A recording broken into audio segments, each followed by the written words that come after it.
ಎಲ್ಲರಿಗೂ ನಮಸ್ತೆ. ಒಂದು ವಿಶೇಷ ಪದ್ಯವನ್ನು ನಿಮ್ಮೊಡನೆ ಹಂಚಿಕೊಳ್ಬೇಕು ಅಂತ ಇವತ್ತು ನಿಮ್ಮ ಜೊತೆ ಬಂದಿರತಕ್ಕಂಥದ್ದು.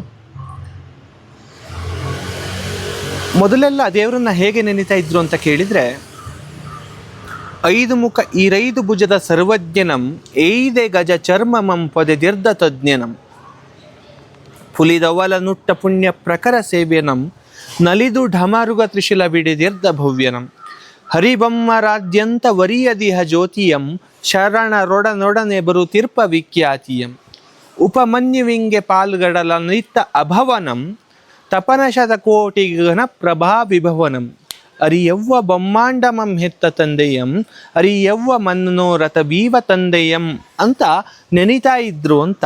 ಇದು ಬೇರೆಲ್ಲೂ ಬರ್ತಕ್ಕಂಥದ್ದಲ್ಲ, ಕೋಳೂರು ಕೊಡಗಿಸಿನ ರಗಳೆ ಹೇಳ್ತಕ್ಕಂಥದ್ದು, ಹರಿಹರ ಬರೆದಿರ್ತಕ್ಕಂಥ ಒಂದು ಕವಿತೆ. ಇದೇ ಹೊಸ ಶೈಲಿಯಲ್ಲಿ ಬಂದರೆ ಹೇಗಿರ್ಬೋದು ಹೇಳೋದನ್ನು ಯೋಚನೆ ಮಾಡ್ತಾ ಇರಬೇಕಾದ್ರೆ ನನಗೆ ಹೊಳೆದ ಕೆಲವು ಪದ್ಯಗಳ ಸಾಲುಗಳನ್ನು ನೆನಪಿಸ್ತೇನೆ. ನವಯುಗ ಪದ್ಧತಿ ನಮಸ್ತ್ರೀ ಪುರುಷರ ನವರಂಗಾಟಗಳು ಹೆಚ್ಚಾಯಿತು, ನಮ್ಮ ನವೀನ ಕೌತುಕ ಜಗವಾಯಿತು, ನಮ್ಮ ಲಾವಣಿಯೊಂದಿದು ಬಯಲಾಯಿತು. ಕನ್ನಡ ನಾಡಿನ ಕನ್ನಡ ಜನತೆಗೆ ಕನ್ನಡ ಭಾಷೆ ಮರೆತೋಯ್ತು, ವರ ಕನ್ನಡ ಕಂಗ್ಲೀಷ್ ಬೆರೆತೋಯ್ತು. ಜಂಟಲ್ಮನ್ಗಳ ಗಂಟಲ ಗಾಣದ ಕಂಠಕ್ಕೆ ಕಲ್ಲರ್ ಬಿಗಿದಾಯಿತು, ನಿಜ ಒಂಟೆಯ ಕತ್ತಿನ ತೆರನಾಯಿತು ಅಂತ. ಹೇಗಾಯಿತು ಭಿನ್ನವಾಗಿ ಅಂತಂದರೆ, ಕನ್ನಡ ಮತ್ತು ಇಂಗ್ಲೀಷ್ ಸಮ ಪ್ರಮಾಣದಲ್ಲಿ ಸೇರಿಸಿ ಒಂದು ಅದ್ಭುತವಾದ ಪದ್ಯವನ್ನು ರಚನೆ ಮಾಡಲಾಯಿತು. ಅದನ್ನು GP ರಾಜರತ್ನಂ ಅವರು ಬರೆದ್ರು. ಹೇಗೆ ಬರೆದಿದ್ದಾರೆ ಅಂತ ನಾವೊಂದ್ಸಲ ಕೇಳ್ಕೊಂಡು ಬಿಡೋಣ. ಕಲ್ಟು ಕಾವ್ಯದ ಮಸಿಯ ಕುಡಿಕೆಯ ಟಿಲ್ಟು ಮಾಡುವ ಮುನ್ನ ಹಾವಿನ ಬೆಲ್ಟು ಸುತ್ತಿದ ಗಣಪನನ್ನು ನೆನೆಯುವುದು ನಮ್ಮ ವರ. ಫಾಲ್ಟು ಮೀರಿದರಿದನು ಸಿವಿಯರ್ ಜೋಲ್ಟು ತಪ್ಪದು, ಸತ್ಯ ಥಂಡರ್ ಬೋಲ್ಟು ಬಿದ್ದಂತೆಂದು ದೇರ್ ಫೋರ್ ಗಣಪತಿಯ ನೆನವೆ.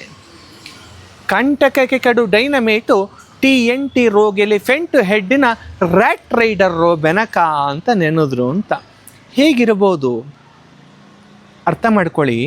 ಕಲ್ಟ್ ಕಾವ್ಯದ, ಕಲ್ಟ್ ಅಂದರೆ ಕಚ್ಚಾ ಪ್ರತಿ, ಮಸಿಯೆ ಕುಡಿಕೆಯ ಟಿಲ್ಟ್ ಮಾಡುವ ಮುನ್ನ ಅಂದರೆ ಪಕ್ಕಾ ಪ್ರತಿ ಮಾಡುವ ಮುನ್ನ ಹಾವಿನ ಬೆಲ್ಟು ಸುತ್ತಿದ ಗಣಪನ ನೆನೆಯುವುದು ನಮ್ಮ ವರ ಅಂತ.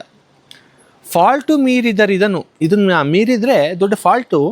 ಸಿವಿಯರ್ ಜೋಲ್ಟು ತಪ್ಪದು ಅಂದರೆ ಕಷ್ಟ, ಜೋಲ್ಟ್ ಅಂದರೆ ಕಷ್ಟ ಅಂತ. ಸಿವಿಯರ್ ಜೋಲ್ಟು ತಪ್ಪದು, ಸತ್ಯ ತಂಡರ್ ಇದು ಸಿಡಿಲಿನಂಥ ಸತ್ಯ ಇದು. ಬೋಲ್ಟು ಬಿದ್ದಂತೆಂದು ದೇರ್ ಫೋರ್ ಗಣಪತಿಯ ನೆನವೆ, ಮಾಡುವ ಕೆಲಸಕ್ಕೆಲ್ಲ ವಿಘ್ನ ಬಂದ ಹಾಗೆ ಅಂತ ಹೇಳಿ ಗಣಪತಿಯನ್ನು ನೆನೆತೇನೆ ಅಂತ. ಇಷ್ಟು ಚೆನ್ನಾದ ಪದ್ಯವನ್ನು ರಚಿಸ್ತಾ ಮುಂದೆ ಹೇಳ್ತಾರೆ ಅವರು.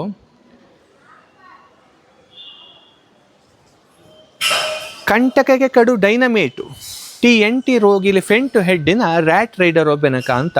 ಕಂಟಕಕ್ಕೆ ಕಡು ಡೈನಮೇಟ್ ಅಂತೆ ಅವನು.